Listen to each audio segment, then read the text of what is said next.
So hello everyone, this is Nishu. Welcome to my YouTube channel यन Champion Academy पर आपका बहुत बहुत स्वागत है।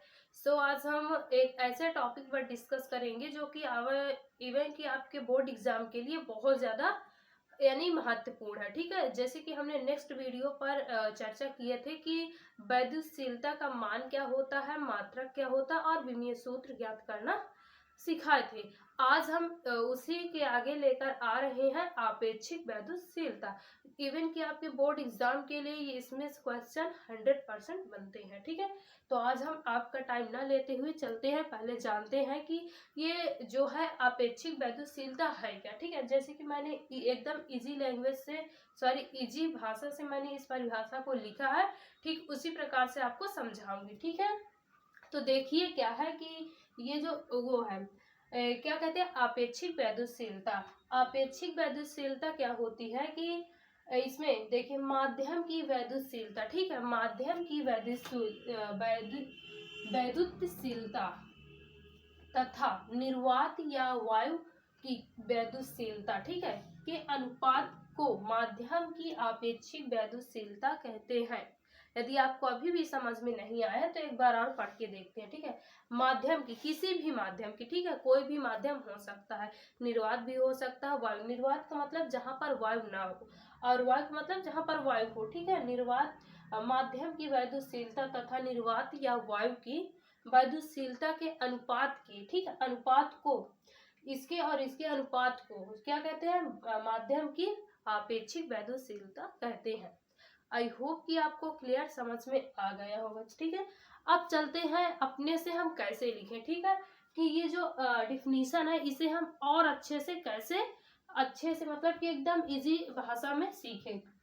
देखिए, यदि दो स्थिर बिंदु है, ठीक है, मान लीजिए एक बिंदु यहाँ पर है, ठीक है, और एक बिंदु यहाँ पर है। यदि दो स्थिर बिंदु आवेशों के बीच का माध्यम निर्वात हो, यानी कि यदि दो स्थिर बिंदु के बीच का जो माध्यम होता है निर्वात हो, या तो उनके बीच लगने वाला वैद्युत बल, ठीक है, या उनके बीच लगने वाला वैद्युत बल क्या होगा। यहाँ पर देखिए, यहाँ पर वायु ए आर है, ठीक है, ए जहाँ पर लिखा है, या फिर ये यह जो होता है ये वैद्युत बल होता है और ये ए आर है। यहाँ पर किसकी बात की गई है, निर्वात की। ठीक है, तो यहाँ पर ए है, तो देखिए एफ ए बराबर 1/4 एफ डॉट नॉट, जैसे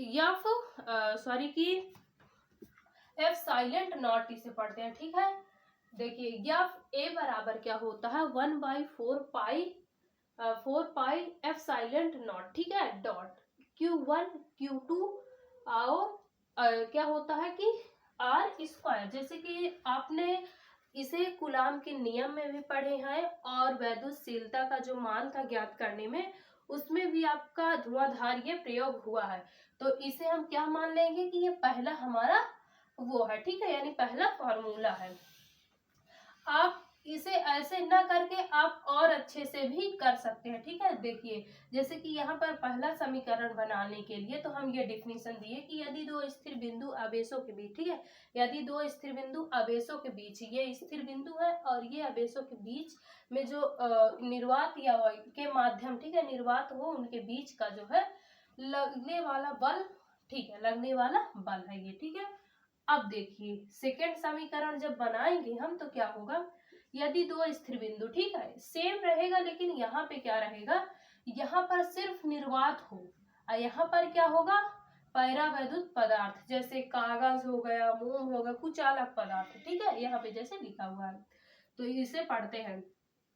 यदि दो स्थिर बिंदु, ठीक है, यदि दो स्थिर बिंदु आवेशों के बीच निर्वात या वायु के स्थान में, ठीक है, यानी कि यहाँ पर क्या था, वायु था, दो आवेशों के बीच में लगने वाला जो माध्यम था वो क्या था, यानी कि उसमें लगने वाला माध्यम निर्वात में था। ठीक है, और यहाँ पर क्या बताया गया है कि यदि दो स्थिर बिंदु आवेशों के बीच, ठीक है, निर्वात या वायु के स्थान में, यानी कि आवेशों के बीच में निर्वात या क्या वायु के स्थान में, ठीक है, कोई पैरावैद्युत पदार्थ, पैरावैद्युत पदार्थ मतलब जैसे कि मान लीजिए कागज हो गया, पेन हो, कुछ अलग पदार्थ, यानी कि वो पदार्थ ना हो, ठीक है, एक प्रकार से कह सकते हैं। तो उनको हम क्या कहते हैं, उनके बीच में जो लगने वाला वैद्युत बल होता है, मान लीजिए ये क्या है, निर्वात के वैद्युत निर्वात का जो है माध्यम है, ठीक है। तो इसमें पहला समीकरण मानेंगे, और जब दूसरा समीकरण जिसमें कि कुचालक पदार्थ हो यानी पैरा वैद्युत पदार्थ हो, तो उसमें कौन सा समीकरण, सेकंड समीकरण मानेंगे, ठीक है। तो एफ एम बराबर क्या होगा, 1/4 पाई एफ।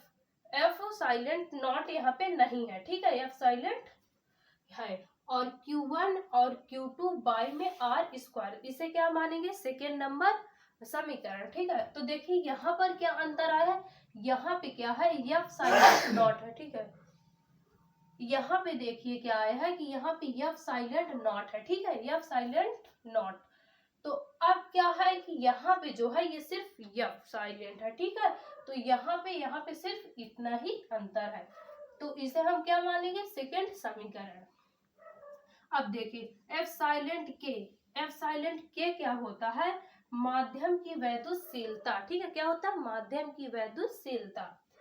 अब आगे चलते हैं, देखिए अब समीकरण 1 और समीकरण 2 को हम हल करते हैं, ठीक है। देखिए जैसे कि मैंने यहाँ पर सॉल्व किया है, तो देखिए समीकरण नंबर पहला और समीकरण बटे में करके दूसरा कर देंगे, ठीक है।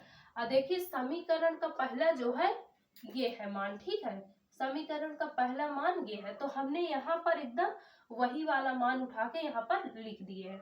और देखिए बाई में क्या लिखा है, समीकरण नंबर सेकंड, तो हम समीकरण नंबर सेकंड वाला उठाकर कहाँ रख देंगे, यहाँ पे रख देंगे, ठीक है।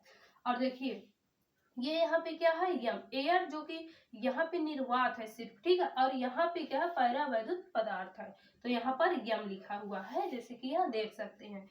और देखिए यहाँ पे हम बाई करके तो लिख दिए ये पहला समीकरण, अब जब दूसरा समीकरण लिखेंगे तो दूसरा ये यहाँ पे लिख देंगे, ठीक है। जैसे कि आपको दिख रहा होगा कि पहला समीकरण में क्या है, Q1 Q2 बाई में आर स्क्वायर, और यहाँ पे देखिए बटे में Q1 और Q2 बाई में आर स्क्वायर, ये दोनों सेम लग रहे हैं, तो इसे इससे काट देंगे, ठीक है, इससे आप काट देंगे। और देखिए यहाँ पे क्या मिल रहा है, यहाँ पे देखिए 4 और पाई, और यहाँ पे देखिए 4 और पाई, तो ये 4 पाई से ये 4 पाई कैंसिल हो जाएगा, आपके हाथ में है पेंसिल, इसे कर दो कैंसिल, ठीक है। अब देखिए क्या है कि यहाँ पर ये चेंज है, यहाँ पे देखिए एफ साइलेंट नॉट क्या होगा, एफ साइलेंट को काटेगा नहीं, ठीक है। तो अब हम इसे ये 1 को और इसे एफ साइलेंट नॉट को, ठीक है, और यहाँ पे क्या लेंगे, 1 को और एफ साइलेंट को लेंगे, ठीक है। अब देखिए कि इसे हम दोनों को यहाँ पे लिखेंगे, जैसे कि मैंने यहाँ पे लिख दिया है, तो एफ ए बटे में एफ एम इतना लिख चुके। अब देखिए अब यहाँ पे हम बराबर का चिन्ह लगा दिए, ठीक है। बराबर का चिन्ह लगाने के बाद जो काटने से बचा है, ठीक है, यहाँ पे तो सब कैंसिल हो गया था, और बचा क्या था, यहाँ पे 1 बचा था, और यहाँ पे एफ साइलेंट नॉट बचा था, और यहाँ पे 1 बचा था, और यहाँ पे एफ साइलेंट बचा था, ठीक है। अब देखिए यहाँ पे हम डायरेक्ट इन दोनों को लिख दिए, ठीक है, यहाँ पे इन दोनों को लिख के, और ये जो बट्टा का चिन्ह लगा है, यहाँ पे बटे का चिन्ह लगाकर, और जो यहाँ पे दोनों बचे थे हम यहाँ लगा दिए, ठीक है, 1 बाई में e, ठीक है। तो जैसे कि यहाँ तक आपको एकदम क्लियरली समझ में आ गया होगा, ठीक है। और यहाँ पे देखिए इसी को हमने जैसे कि यहाँ पे लिखा है एफ ए बटे में एफ एम बराबर क्या होगा, यहाँ पे देखिए जब इसको इसमें से मल्टीप्लाई करेंगे, इसको इसमें से मल्टीप्लाई करेंगे, तो एक एक कम से एक एक कम, एक एक कम से एक एक कम होगा ही। तो देखिए यहाँ पे क्या होगा, एफ साइलेंट नॉट बाई में ई, ठीक है, और बराबर में ई आर हो जाएगा, ठीक है। ई आर क्या होता है कि ये जो माध्यम होता है, माध्यम की आपेक्षिक वैद्युतशीलता होता है। उम्मीद करती हूँ कि आपको एकदम समझ में आ गया होगा। तो यहीं पर हम वीडियो को एंड करते हैं। सो धन्यवाद, thank you, all the best. मिलते हैं नेक्स्ट वीडियो के साथ।